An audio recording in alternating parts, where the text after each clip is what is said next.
कहानी की शुरुआत होती है साल 3084 में, जहां चाइना में कई सालों से लंबा युद्ध चल रहा था, जिसमें हजारों लोग अपनी जान गंवा चुके थे। वहां की आबादी बहुत तेजी से कम हो रही थी, इसीलिए वहां के राजा कागेमित्सु दाइगो ने राक्षसों से मदद मांगने का फैसला किया। फिर वो एक खुफिया कमरे में पहुंचा, जहां 48 राक्षसों की मूर्तियां रखी गई थी। दाइगो ने वहां के पंडित को बाहर जाने को कहा, क्योंकि वो अकेले में राक्षसों से बात करना चाहता था। दाइगो ने राक्षसों से कहा कि उसके पिता और सारे भाई इस युद्ध में अपनी जान की बाजी लगा चुके हैं। अगर अब कुछ नहीं किया गया तो उनका सारा वंश ही हमेशा के लिए खत्म हो जाएगा।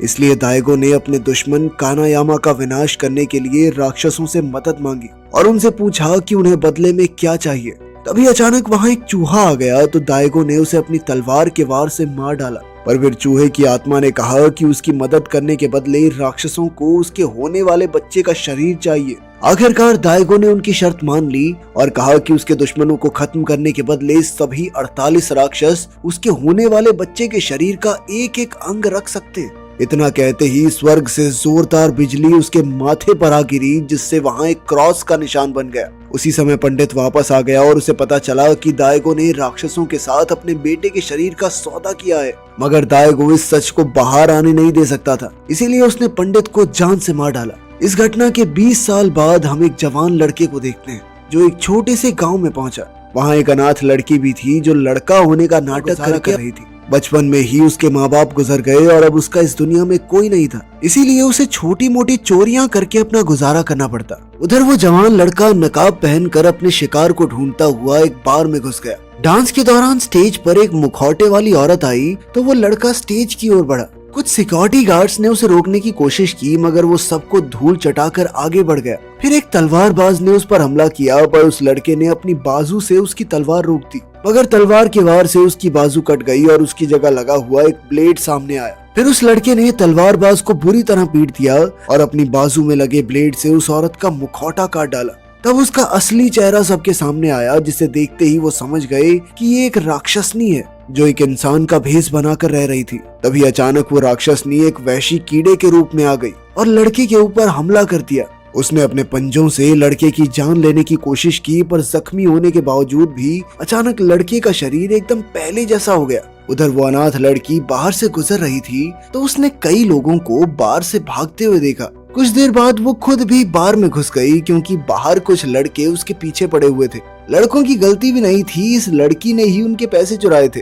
खैर, अंदर आते ही उसने देखा कि उस लड़के ने अपनी बाजू में लगे ब्लेड से राक्षसी केकड़े का सर धड़ से अलग कर दिया। फिर उसने अपनी टूटी हुई बाजू उखाड़कर वापस जोड़ी और इधर केकड़े के पूरे शरीर के चीथड़े उड़ गए। लेकिन जल्द ही एक लड़का उस लड़की का पीछा करते हुए बार में पहुंचा और उससे अपने पैसे वापस मांगने लगा। पर तभी उन दोनों की नजर उस योद्धा लड़के पर पड़ी, जिसकी बाईं बाजू अपने आप पैदा हो रही थी। फिर जैसे ही वो चलने लगा तो अचानक से जमीन पर गिर गया।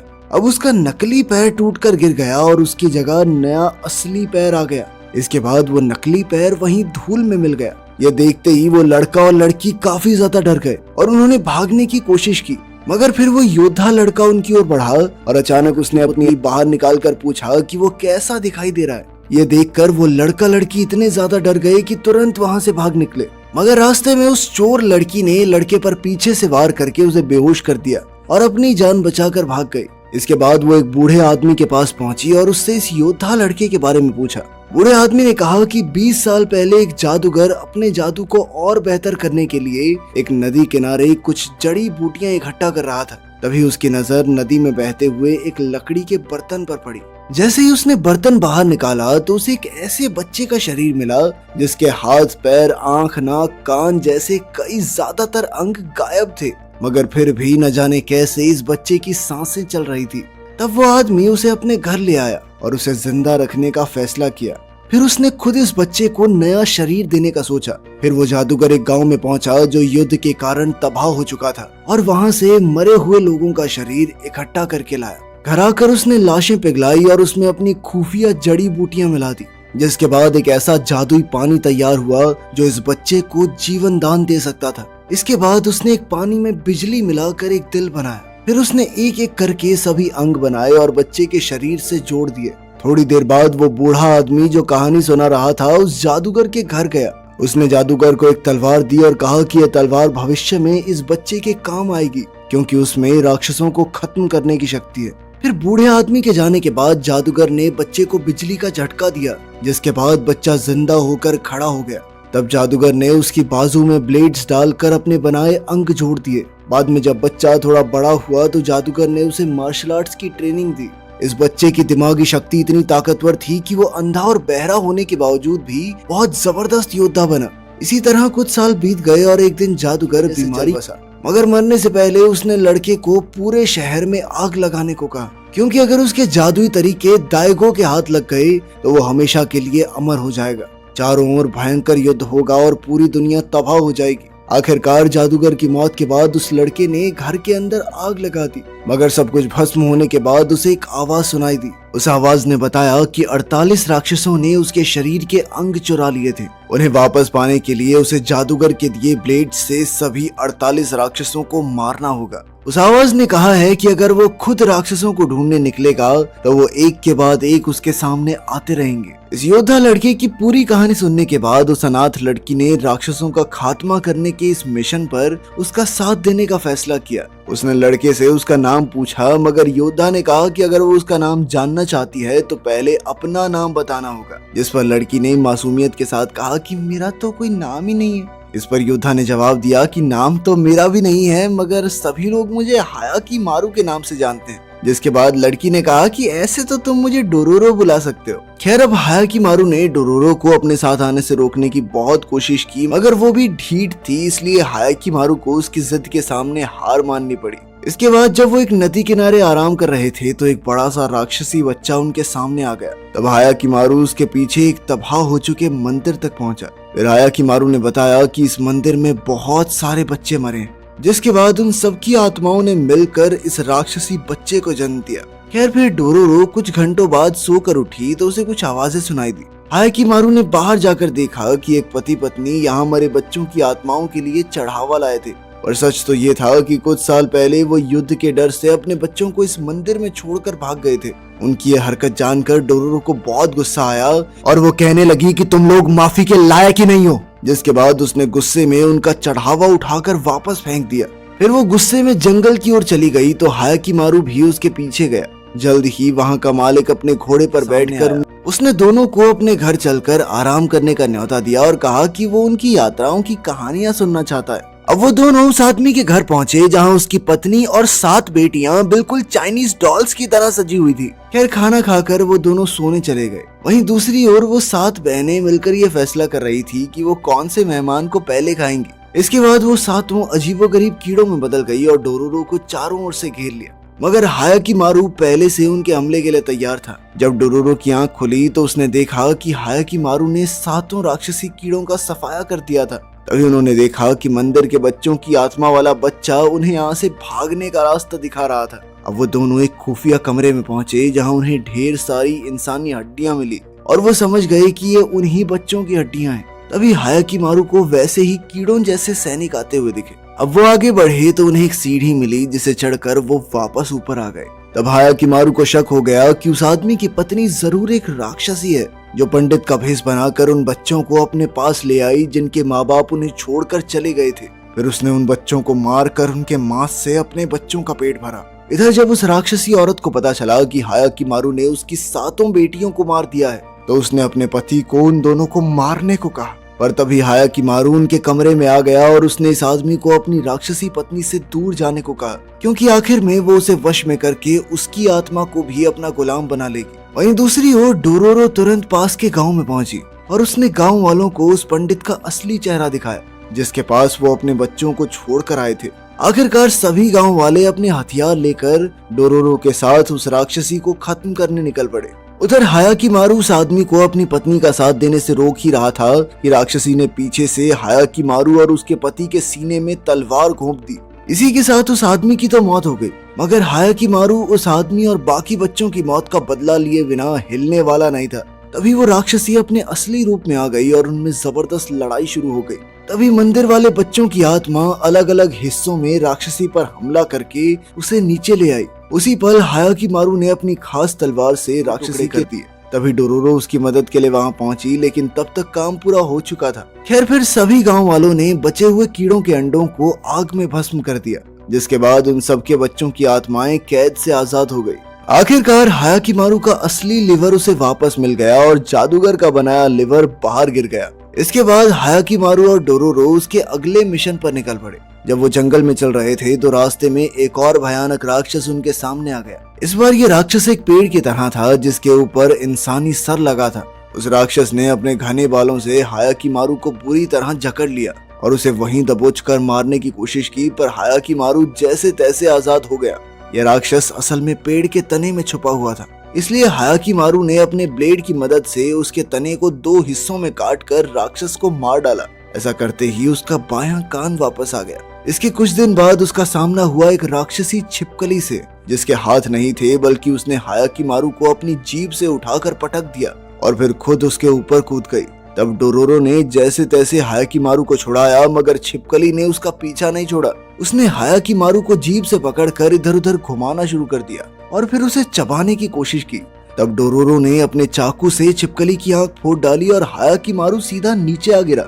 फिर हायाकिमारू ने अपनी तलवार से छिपकली की जीभ काट डाली, लेकिन फिर भी वो छिपकली उस पर लगातार हमला करती रही। वो बाहर से छिपकली को खत्म नहीं कर सकते थे क्योंकि उसकी चमड़ी बहुत ज्यादा मोटी थी। तब हायाकिमारू ने उसके मुंह में घुसकर अंदर से उसका पेट काटने का फैसला किया।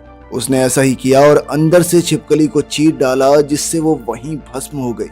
आखिरकार हायाकिमारू को अपना गला वापस मिल गया, जिसके बाद उसने जिंदगी में पहली बार अपनी आवाज सुनी। इसके बाद उनका अगला युद्ध हुआ एक राक्षस से जो एक बाज के रूप में था। हायाकिमारू ने हवा में ही उससे जबरदस्त लड़ाई की, मगर बाज ने उसे अपनी पीठ से नीचे गिराकर उस पर एक बड़े पत्थर से हमला कर दिया। फिर उसने हायाकिमारू को पहाड़ी से नीचे धक्का दे दिया, मगर हायाकिमारू ने अपने ब्लेड को पत्थर में गाड़ कर खुद को गिरने से बचाया। डोरोरो ने बाज के सर पर पत्थर से हमला करके उसका ध्यान भटकाया, जिसके बाद वो बाज उसके पीछे लग गया। तभी हायाकिमारू ने मौका देखकर उसके चेहरे पर लगातार जोरदार वार किए और आखिरकार उसने अपनी तलवार से बाज का सर धड़ से अलग कर दिया। मगर मरने से पहले बाज ने कुछ ऐसा कहा जिससे हायाकिमारू सोच में पड़ गया। उसने कहा कि अगर तुम किसी से नफरत करना चाहते हो तो अपने पिता से करो, वही आया था हमारे पास तुम्हें कुर्बान करने, हम नहीं गए थे। ये कहते ही बाज का शरीर भस्म हो गया और हायाकिमारू की बाईं बाजू वापस आ गई, मगर अब उसका मन सवालों से घिर चुका था। खैर फिर वो आगे बढ़े और कुछ किलोमीटर चलने के बाद कानियामा और दाइगो राज्य की सरहद पर आ पहुंचे। उन्हें दूर से दाइगो का आलीशान महल दिखाई दिया तो डोरोरो ने गुस्से में कहा कि दाइगो के सिपाहियों ने ही उसके माँ बाप को बेरहमी से मार दिया था। उसे वो दिन याद आया जब दाइगो के सिपाहियों ने उनके पूरे गांव को तबाह कर दिया था, क्योंकि उन्हें सिर्फ शक था कि गांव वाले कानियामा के साथ मिले हुए हैं। उस वक्त डोरोरो और उसकी माँ ने छुपकर पूरे गांव को तबाह होते हुए देखा और उनकी आंखों के सामने ही सिपाहियों ने डोरोरो के पिता को मार डाला। उस दिन पूरे गांव में सिर्फ डोरोरो और उसकी माँ ही जिंदा बचे थे। फिर उन्हें अपना गुजारा करने के लिए दर बदर भटकना पड़ता। तब डोरोरो की माँ ने उसे समझाया कि उसे तब तक एक लड़के की तरह जीना होगा जब तक उसे अपने पिता की तरह एक सच्चा और अच्छा मर्द न मिल जाए। इसके कुछ हफ्तों बाद डोरोरो की माँ भी चल बसी। तब डोरोरो ने कसम खाई थी कि वो दाइगो और उसके परिवार के हर सदस्य को मारकर अपने माँ बाप की मौत का बदला लेगी। अब हायाकिमारू की दाएं बाजू ठीक हो गई थी, इसीलिए उसने अपना ब्लेड निकालकर युद्ध के मलबे में से एक तलवार से जोड़ दिया। कुछ ही देर में दाइगो के 3 सिपाही उनसे वहां पूछताछ करने आ पहुंचे। डोरोरो उन्हें देखते ही भड़क उठी तो सिपाहियों ने उसकी गर्दन काटने की धमकी दी, जिस पर हायाकिमारू ने जमीन पर पड़ी एक खोपड़ी सिपाही के सर पर दे मारी और उधर डोरोरो ने दूसरे सिपाही के पैर में चाकू घोंप दिया। जब हायाकिमारू पहले सिपाही को ठिकाने लगा रहा था तो डोरोरो ने तीसरे सिपाही पर भी वार कर दिया और वो सीधा हायाकिमारू के सामने जा गिरा। हायाकिमारू ने एक ही वार से उसका भी काम तमाम कर दिया। फिर डोरोरो ने एक सिपाही की तलवार उठा ली और वो दोनों गांव में आ पहुंचे, लेकिन जल्द ही वहां हायाकिमारू की किसी से हाथापाई हो गई और तब दाइगो के बेटे ताहुमारू की नजर उस पर पड़ी। उसने हायाकिमारू को अपने महल में आने का न्योता दिया और अपनी फौज में शामिल होकर देश के लिए लड़ने को कहा। फिर ताहुमारू हायाकिमारू को अपने पिता दाइगो से मिलवाने वाला था, लेकिन उससे पहले उसकी माँ उनके सामने आ गई। हायाकिमारू को देखते ही उसकी माँ ने पूछा कि उसके गले में एक कपड़ा कहाँ से आया। जैसे ही हायाकिमारू ने रानी के हाथ को छुआ तो उसे वो दिन दिखाई दिया जब उसकी माँ ने उसे नदी में बहा दिया था। असल में लकड़ी के बर्तन में रखकर नदी में बहा दिया। तब जाकर हायाकिमारू को एहसास हुआ कि वही दाइगो का पहला बेटा है। इधर उसकी माँ उसे ताहो मारू कहकर वहीं बेहोश हो गई। उसके छोटे बेटे ने अपनी माँ को संभाला, तब हायाकी मारू मौका देखकर वहाँ से बाहर आ गया। थोड़ी देर बाद रानी ने दाइगो को बताया कि उनका पहला बेटा वापस लौट आया है, मगर दाइगो को उस पर यकीन नहीं हुआ और उसने कहा कि रानी पागल हो चुकी है। बाद में दोरोरो एक नदी किनारे हायाकी मारू से दोबारा मिली तो हायाकी मारू ने खुलासा किया कि वो दाइगो का पहला बेटा है। दोरोरो को उस पर यकीन नहीं हुआ तो हायाकी मारू ने उसका हाथ थामा और उसे वो सब दिखाया जो महल में हुआ था। अब हायाकी मारू ने दोरोरो से कहा कि तुम मुझे मार डालो, क्योंकि उसने दाइगो के वंश का खात्मा करने की कसम खाई थी। पर दोरोरो तो इस बात से इतनी हैरान थी कि वो वहीं जमकर खड़ी रह गई। तब हायाकी मारू उठकर जाने लगा और उसने कहा कि वो आज के बाद दोरोरो के सामने कभी नहीं आएगा। मगर तभी दोरोरो ने उसके पीछे दौड़कर उसकी पीठ में चाकू घोंप दिया। तभी अचानक वही बूढ़ा आदमी उनके सामने आ गया जो शुरुआत से लेकर अब तक हायाकी मारू की पूरी कहानी देख रहा था। उसने हायाकी मारू को बताया कि उसके पिता दाइगो ने 48 राक्षसों को उसके शरीर के अंग देकर बदले में अपने राज्य की रक्षा की थी। तब हायाकी मारू ने कहा कि वो भी अपने पिता के शरीर के 48 अंग अलग अलग काटेगा ताकि उसे भी हायाकी मारू की तड़प का एहसास हो सके। लेकिन तब दोरोरो ने उसे ऐसा करने से रोका, क्योंकि चाहे कुछ भी हो जाए वो अपने पिता की जान नहीं ले सकता। फिर कुछ घंटों बाद 2 नए राक्षसों ने वहां आकर हायाकी मारू पर हमला कर दिया। वो पागल कुत्तों की तरह लड़ रहे थे, मानो काफी दिनों से भूखे हों। लेकिन हायाकी मारू ने इस बार भी उन्हें अपनी तलवार से बेरहमी से मार डाला। ऐसा करते ही उसकी दोनों आंखें वापस आ गई और उसने जिंदगी में पहली बार अपने आसपास की दुनिया को देखा। अब से पहले वो सिर्फ राक्षसों की एनर्जी को फील करके उनसे लड़ता था। तब दोरोरो ने उससे कहा कि वो दाइगो के वंश से बदला लेने का फैसला छोड़ चुकी है और अब वो चाहती थी कि हायाकी मारू भी अपने अंदर की नफरत को मिटा दे। खैर अगली सुबह ताहू मारू अपने बड़े भाई की खोज में निकल पड़ा। उधर दाइगो ने राक्षसों से जाकर कहा कि 20 साल पहले दिए बलिदान के बावजूद भी उसके देश में अब तक युद्ध चल रहा है। तब एक राक्षस कहने लगा कि इस सब का कारण उसका पहला बेटा ही है, क्योंकि उसे सालों पहले मर जाना चाहिए था पर वो आज भी जिंदा है। ये सुनकर दाइगो ने खुद जाकर हायाकी मारू को मारने का फैसला किया। उधर हायाकी मारू और दोरोरो पर अचानक ताहू मारू के सिपाहियों ने हमला बोल दिया। तब हायाकी मारू ने उस बूढ़े आदमी को दोरोरो को लेकर वहां से जाने को कहा, जिसके बाद वो खुद सिपाहियों का सामना करने लगा। तभी अचानक एक और बम धमाका हुआ, जिसके बाद ताहू मारू ने खुद हायाकी मारू की जान लेने के लिए उस पर वार किए। उन दोनों में जबरदस्त हाथापाई हुई, मगर हायाकी मारू का मकसद सिर्फ अपने भाई को हमला करने से रोकने का था। लेकिन ताहू मारू नहीं माना और उन दोनों में लड़ाई चलती रही। पीछे से एक तीसरे सिपाही ने हायाकी मारू को मारने की कोशिश की, मगर हायाकी मारू ने उसकी तलवार तोड़कर उसे भी ऊपर पहुंचा दिया। तभी रानी वहां आ पहुंची और उसने देखा कि तलवार के एक टुकड़े ने उसके छोटे बेटे के गले को चीर दिया था। असल में जब तीसरे सिपाही की तलवार टूटी तो उसका एक टुकड़ा सीधा ताहू मारू की गर्दन में जा लगा। अब उसका बेटा मर चुका था, इसलिए रानी ने चाकू लेकर हायाकी मारू को धमकी दी। लेकिन उसी समय दाइगो वहां आ पहुंचा तो रानी अपने पहले बेटे की जान बचाने के लिए आगे आ गई, मगर दाइगो ने तो बिना कुछ सोचे एक ही पल में अपनी पत्नी तक। ये देखकर हायाकी मारू के सर पर खून सवार हो गया और वो दाइगो को मारने के लिए आगे बढ़ा।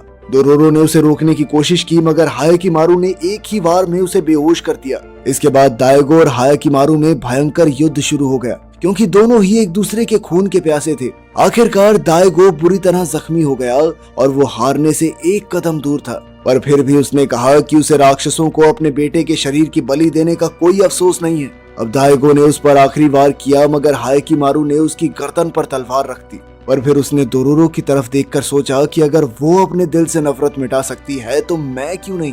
आखिरकार वो पीछे हट गया, मगर तभी ताहू मारू का शरीर हिलने लगा। उसी पल एक राक्षस ने उसे फिर से जिंदा करने का वादा किया अगर दाइगो अपना शरीर उसके हवाले कर दे। हायाकी मारू ने दाइगो को एक कदम उठाने से रोकने की कोशिश की, लेकिन दाइगो अपने बेटे को जिंदा करने के लिए कुछ भी कर सकता था, इसीलिए उसने राक्षस की शर्त मान ली। ऐसा करते ही एक वैशी राक्षस आसमान से आया और दाइगो का सर नोचकर खा गया। इसके बाद उसकी जगह एक नया सर आया जो अब राक्षस के वश में था। उसी पल ताहू मारू फिर से जिंदा हो गया, मगर अब ये राक्षस पूरे देश को तबाह करने वाला था। जैसे ही वो अपने घोड़े पर बैठा तो एक पल के लिए दाइगो की आत्मा वापस आ गई और उसने हायाकी मारू से राक्षस को उसी पल खत्म करने को कहा। हायाकी मारू ने उसके कहने पर दाइगो के शरीर की हत्या कर दी, जिसके अंदर वो राक्षस भी मौजूद था। मरने से पहले दाइगो ने ताहू मारू को नया राजा बनाकर देश चलाने को कहा। साथ ही उसने दोरोरो से कहा कि तुम हायाकी मारू का ख्याल रखना। कुछ ही पलों में पूरी फौज वहां आ पहुंची, मगर ताहू मारू ने उन्हें रुकने का आदेश दिया। उसी पल हायकिमारू का असली दिल वापस आ गया।